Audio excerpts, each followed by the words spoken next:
हुकूमत ने कल फिर 9 मई का प्लान बनाया था, पुरअमन कारकुनान ने नाकाम बना दिया। बैरिस्टर सैफ का कहना है कि पुरअमन कारकुनान पर शेलिंग की गई और लाठियां बरसाई गईं। मुतय्यन करदा रास्तों को बंद करके कारकुनान को इश्तियाल दिलाने की कोशिश की गई। उन्होंने मजीद कहा कि पुलिस पर पथराव की झूठी कहानी भी घड़ी गई। इश्तियाल दिलाने का मकसद पीटीआई रहनुमाओं और कारकुनान पर झूठी FIRs और आइंदा NOC न देने का बहाना बनाना था।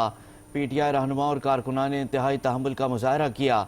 मैंने हफ्ते के दिन सुबह ही कारकुनान को जलसे की कामयाबी की मुबारकबाद दी थी, क्योंकि जाली हुकूमत पर शदीद खौफ तारी था।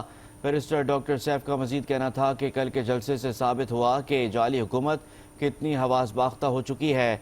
अवाम का समंदर जाली हुकूमत के खिलाफ रेफरेंडम था। मजीद तमाम तर रुकावटों के बावजूद अवाम ने जलसे में भरपूर शिरकत की।